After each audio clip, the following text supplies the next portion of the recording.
from the CyberHub bunker and studio, you're tuning in to the CyberHub podcast. And now for your host and CISO, James Azar.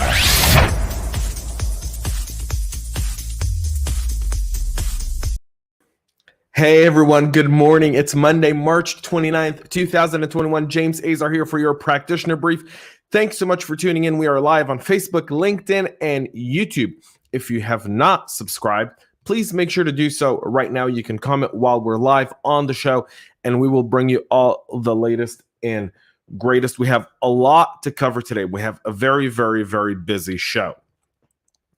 From Apple to SolarWinds to Microsoft Exchange to a new PHP supply chain vulnerability. The list is long, and all I wanted was 48 hours of no tech, and I did that. Passover was Saturday night. Those who don't know, I turn off my phones on Fridays right when Shabbat kicks in, and I don't really turn my phone back on typically till Sunday morning. But because the Passover holiday was Saturday night, so essentially I stayed off the grid. Technically, I'm supposed to be off the grid today, but I was just like, we gotta get back into business. And so I came, I turned on my phone this morning, and it was like all hell has broken loose. We'll get to all of that as well. I hope you had a great weekend. Today's show is brought to you by our friends over at KnowBe4 and Wistic. Make sure to give them a shout out and support. You can see more about them on the show notes below. If you're watching if you're listening after the fact on your favorite podcast listening platform, you can do just that by subscribing and give us a 5-star rating. Let's get into what's keeping a lot of practitioners busy today, folks. A bunch of stuff going on. So we'll start with Apple. It patches an under attack iOS 0 day. If you haven't updated your iOSs, please make sure to do so now. This applies for iPhone, iPads, and Apple Watch devices. The exploit is the vulnerability is being actively exploited in the wild. The right iOS to have at this time is 14.4.2. And so get that checked out. Paul says, good morning, boss. Hope your Passover was well. My Passover was amazing, Paul. And thank you for reminding me about my ceremonial cup of coffee, which I skipped and I shouldn't have. It's so important to have coffee this morning, my double espresso. I hope you guys are enjoying your cup of coffee as well. Apple isn't releasing too much information here, folks, about this specific advisory other than to credit it to Google's threat analysis group. And it's being linked to a wave of high-end APT campaigns documented by Google Project Zero Unit. Apple has, since January of last year, have had to scramble 7 patches of at least 7 documented 0 days attack in the wild since then. So get your Apple devices updated, folks. It's very easy. Go to General, go to Updates, get your software updated, move on with your day. All right. This story is significant, folks. The PHP Git server that was hacked and adding backdoors to actual PHP source code. In the latest software supply chain attack, the official PHP repository was hacked and the code base was tampered with.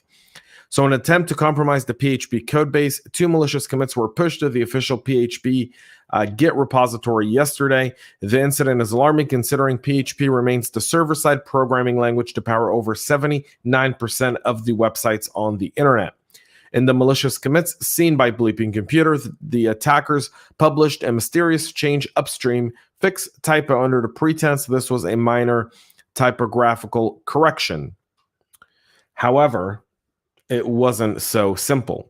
Taking a look at the added line 370 where zend_eval_string function is called, the code actually plants a backdoor for obtaining easy remote code execution on a website running this hijacked version of PHP. According to PHP developer Jake Purcell and Michael Vorsiak, who had first pointed out the anomaly, this line executes PHP code from within the user agent HTTP header if the strings starts with zerodium, according to them. In an email interview, Nikita Popov said that the first commit was found a couple hours after it was made as part of a routine post-commit code review. The changes were rather obviously malicious and reverted right away, Popov said. Additionally, the malicious commit was made in the name of PHP creator Ramus Lerdoff, but this is really hardly surprising, essentially. PHP, the official code base has been now migrated to GitHub in order to increase security. So just be aware of that. So this has significant risks. Like the article says here by Bleeping Computer, 79% of the world's websites' backend is powered by PHP. So risk, very, very much there. Mitigation right now, quickly, folks, if we look at the mitigation aspect, two things. One, get your backend team pointing to the PHP GitHub repository and not the traditional php.net repository that's been made available. That's all been migrated. And so it used to be a mirror, but now they've actually become one. Everything's moving over to GitHub for security purposes.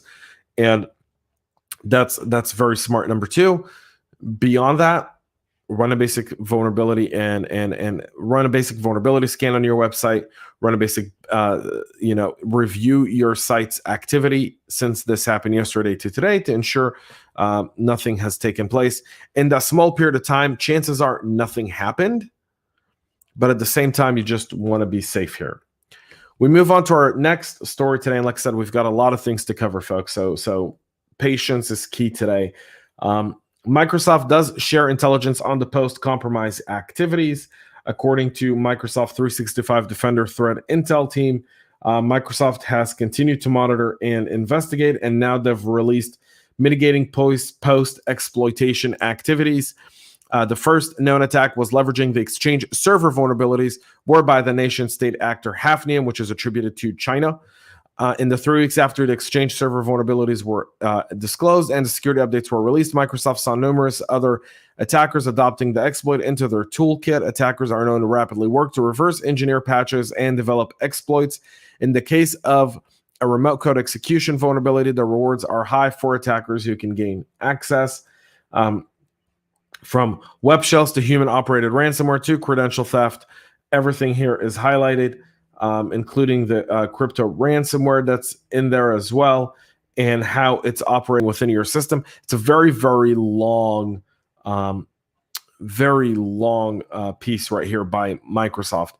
It took me about 35 minutes to read it this morning, folks. Really, it did, but it's worth the read. I'll put the link on our website at cyberhubpodcast.com.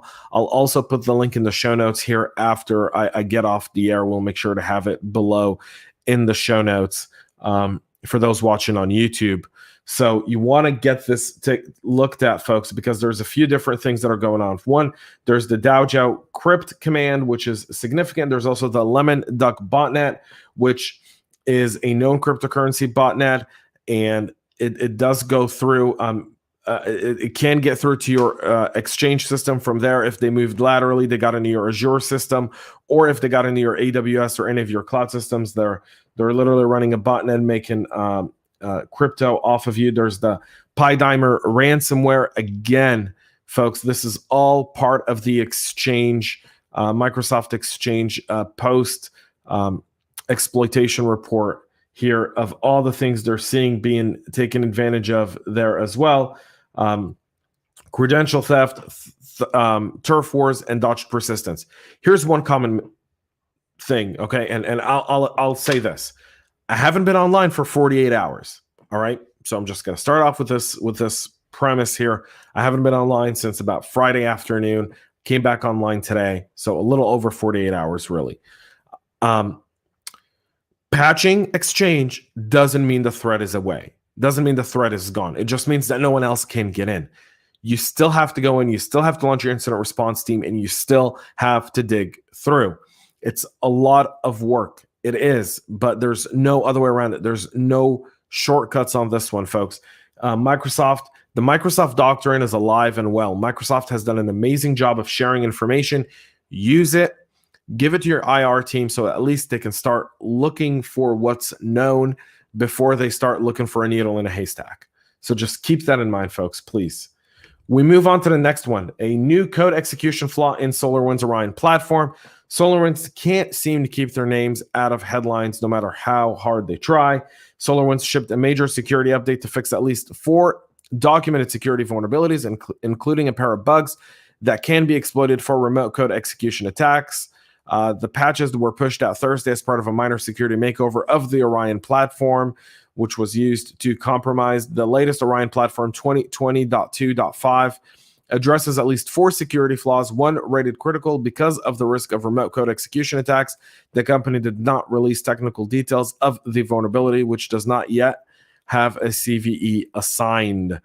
Brent, thank you for the comment, by the way, full of good news this morning. Yeah, I went away and I was hoping the world didn't burn, but apparently the cyber world has been under significant challenges, which leads us to a breaking news story from this morning, folks. According to the AP,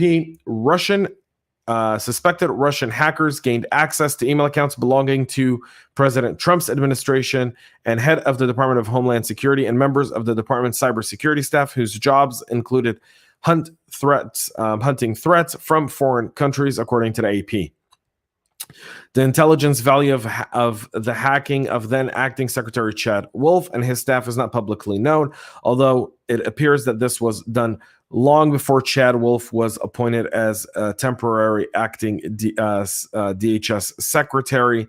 The SolarWinds hacks was a victory for our foreign adversaries and a failure for DHS, according to Senator Portman of Ohio. And we're talking about DHS's crown jewels. President Biden's administration has tried to keep a tight lid on the scope of the SolarWinds attacks as it weighs retaliatory measures against Russia, but an inquiry by the AP found new details about the breach at DHS and other agencies, including the Energy Department, where hackers accessed top officials' private schedules as well. The AP interviewed more than a dozen current and former U.S. government officials who spoke on the condition of anonymity because of the confidential nature of the ongoing investigation into the hack. The vulnerabilities at Homeland Security in particular intensify the worries following the SolarWinds attack and an even more widespread hack affecting Microsoft Exchange's email program, especially because in both cases the hackers were detected not by government but by private companies. General Paul Nakasone has been in the headlines over the weekend, talking significantly about the Microsoft Exchange, SolarWinds, and retaliation, including the attack on the water supply system in Florida during Super Bowl weekend. The government's initial, according to Senator Warner, a Virginia Democrat and head of the Senate Intelligence Committee, the government's initial response to the discovery of SolarWinds was disjointed. It's hard for me to disagree with Senator Warner's assessment there, folks. We do need to get our government up to speed on cyber. We'll move on to our final story of the day, folks, and so much to talk about. All right, so much. An executive order that is expected to drop that would strengthen cybersecurity requirements for federal agencies.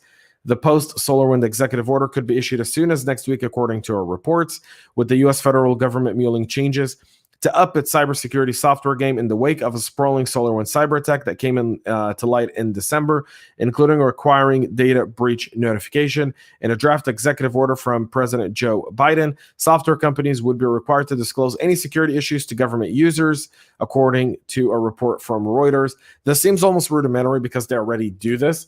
For this executive order to be effective, we need to create immunity for companies to report this. Because if they don't have immunity, they're going to be less likely to report breaches. They're going to be less likely to want to take action because the risk of legal action is real. And when you're a victim of a crime, you shouldn't be under the risk of legal action. So if we define cyber attacks as crime, and then we define the companies as victims unless gross negligence exists, and even in the case of gross negligence, right, that's an insurance issue, not a reporting issue, not a legal issue, meaning the insurance company should be able to take legal action to seek remedies from a company who's been negligent, meaning about cyber insurance, did nothing in my cyber program, and I was attacked and successfully had a cybersecurity incident and a data breach.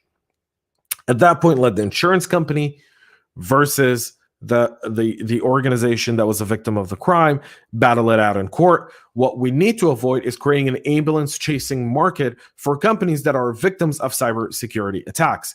And I don't think this executive order goes long enough. It's a step in the right direction, but it doesn't go where it needs to go. Again, it's just, virtue signaling almost, in a way of, we're doing something about this. That's great that you're doing something about this, but do something real. Help us ensure that we get this stuff done. Otherwise, we're not really defending our networks or anything like that at all. So that's the place to be. Micah, what's up? How's it going? Micah, thank you so much, man. Love that. All right, folks, that's it for our practitioner brief today. We'll be back again tomorrow at 9 a.m. Eastern Standard Time, live on Facebook, LinkedIn, and YouTube. If you're listening after the fact on your favorite podcast listening platform, again, last chance, make sure to subscribe now, give us a 5-star rating, and share this podcast with your friends and family. Sorry that we went over today, folks, but so much has happened over the weekend. I couldn't just pick 2 or 3 really important. I wanted to give you everything we've got. We'll be back with more tomorrow. Until then, guys, have a safe week. Have a great week. And most importantly, stay cyber safe. We love feedback, so make sure to connect with us on social media and subscribe to our podcast on your favorite podcast listening platform.